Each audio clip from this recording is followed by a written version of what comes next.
You can't believe this. My name's Jake and I'm 43 years old. I live in a quiet suburban neighborhood, the kind you see in places like California, Toronto, or New York. Rows of neat houses with green lawns and basketball hoops and driveways. It's the kind of place where nothing weird ever happens. Or so I thought. That was before the whispers started. It all began a month ago when my family moved into this old 2-story house.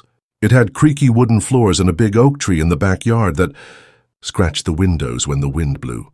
My room was on the 2nd floor, with a slanted ceiling and a small closet in the corner. The closet had a heavy wooden door that never stayed shut, no matter how hard I pushed it. I didn't think much of it at first. Old houses are weird, right? The first night I was lying in bed, scrolling on my phone, when I heard it, a soft, scratchy sound, like someone dragging their nails across wood. I froze, my heart thumping. It was coming from the closet. I told myself it was just the house settling like my dad always said. But then I heard something else. A whisper, low and raspy, like it was trying to form words but couldn't quite get them out. Jaaki. I bolted upright, my phone slipping onto the blanket. My name, it said my name. I stared at the closet door, which was cracked open just an inch, showing a sliver of darkness inside. I wanted to scream, but my throat felt tight like something was squeezing it. I grabbed my baseball bat from under the bed and tiptoed to the closet. My hands shaking, I yanked the door open, expecting, I don't know what, a monster, a ghost? But there was nothing, just old hangers, a few boxes, and a dusty smell. I laughed it off, feeling stupid. Maybe I was just tired. But when I climbed back into bed, I couldn't shake the feeling that something was watching me. The next day at school, I told my best friend Mia about it.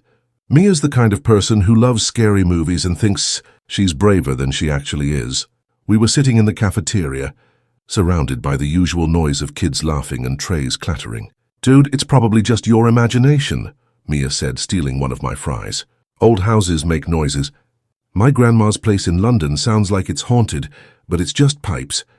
Yeah, but it said my name, I whispered, glancing around to make sure no one else was listening. Mia raised an eyebrow. Okay, that's creepy. Maybe it's like a prank? Does your little brother sneak in there or something? I shook my head. My brother Ethan is only 6 and terrified of the dark. No way he'd be hiding in my closet at midnight. Still, Mia's words stuck with me. Maybe I was imagining it. I decided to set up my phone to record the closet that night, just to prove it was nothing. That night, I propped my phone on my desk, aimed it at the closet, and hit record. I didn't sleep much, jumping at every little sound. The wind outside, the hum of the fridge downstairs, even my own. Around 2 a.m. I heard it again. The whisper. Jaake. Come closer. My blood ran cold. It was clearer this time, like someone was right there just behind the door. I wanted to check the phone, but I was too scared to move. The whisper kept going, soft and slow, like it was trying to pull me out of bed. I squeezed my eyes shut and pulled the blanket over my head, praying it would stop. When morning came, I grabbed my phone with trembling hands and checked the footage. The video was dark, but the closet door was visible, slightly open. At first there was nothing, just the usual night sounds. Then around the 2 a.m. mark I heard it, my name whispered over and over. The door creaked open a little more, and for a split second I saw something, a shadow, tall and thin, moving inside the closet. It didn't look human. It was too wrong, like its arms were too long, its head too small. The video cut out right after that, like the battery died. I showed Mia the clip at school and her face went pale. Okay, that's not pipes, she said, her voice shaky. You need to tell your parents. I tried. That night I told my mom about the whispers and showed her the video. She frowned, but she didn't seem scared, just annoyed. Jake, you're too old for this. It's probably just the wind or a neighbor's. TV. Stop watching those horror videos on YouTube. Dad was no help either. He checked the closet, moved some boxes around and said, See? Nothing here. Maybe it's mice. Mice don't whisper your name, but I didn't argue. Adults never believe you. That night I couldn't sleep. I kept my bat close and my desk lamp on, pointed at the closet. Around midnight, the whispers started again, louder this time. Jaake, open the door. I gripped the bat, my heart racing. The closet door creaked, inching open on its own. I swear I saw fingers, long, pale and bony, curling around the edge of the door. I didn't think. I just ran downstairs and hid in the living room, curled up on the couch. The next morning I told Mia I was done. "I'm not sleeping in that room anymore," I said. Mia, being Mia, had an idea.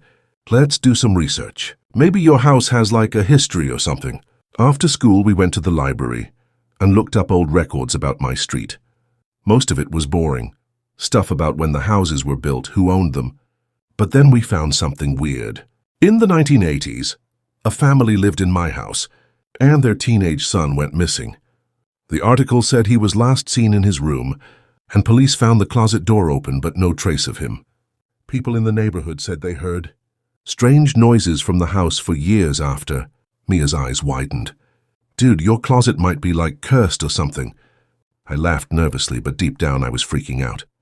That night I begged to sleep in the guest room, but my parents wouldn't budge. "You're being ridiculous, Jake," Dad said. "It's just a closet." I had no choice. I went back to my room, but I wasn't taking any chances. I pushed my dresser in front of the closet door and duct-taped it shut. If something was in there, it wasn't getting out. I lay in bed staring at the ceiling, my phone clutched in my hand. Everything was quiet for a while. Too quiet. Then around 3 a.m. the whispers started again. But this time, they weren't coming from the closet. They were coming from inside my room. "Jacques, you can't keep me out." The voice was right next to my ear, cold and sharp, like it was breathing on my neck. I screamed and flicked on the light, but no one was there. The dresser was still in place, the tape unbroken. My heart was pounding so hard I thought I'd pass out. I ran to my parents' room, crying and babbling about the whispers.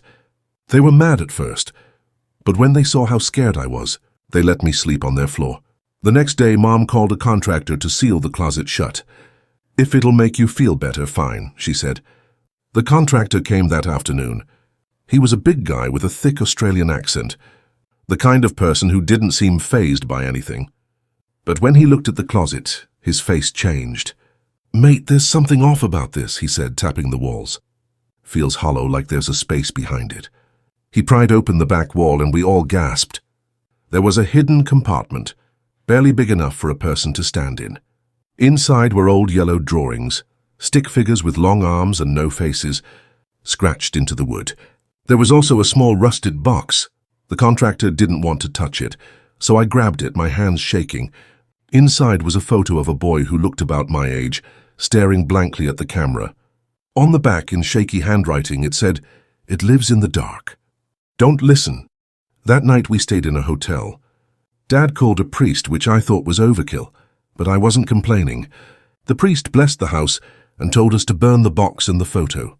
We did in the backyard, watching the flames eat away at the creepy picture. The whispers stopped after that, and the closet stayed sealed. But sometimes late at night, when I'm alone, I still feel it. A coldness, like something's watching me. And every now and then I swear I hear a faint whisper, calling my name from somewhere deep in the house. So what do you think? Was it just Jake's imagination? Or is something still lurking in that house? Have you ever heard whispers in your own room? Drop a comment below. Hit that like button if this creeped you out. And subscribe for more spooky stories, and maybe check your closet before you go to bed tonight.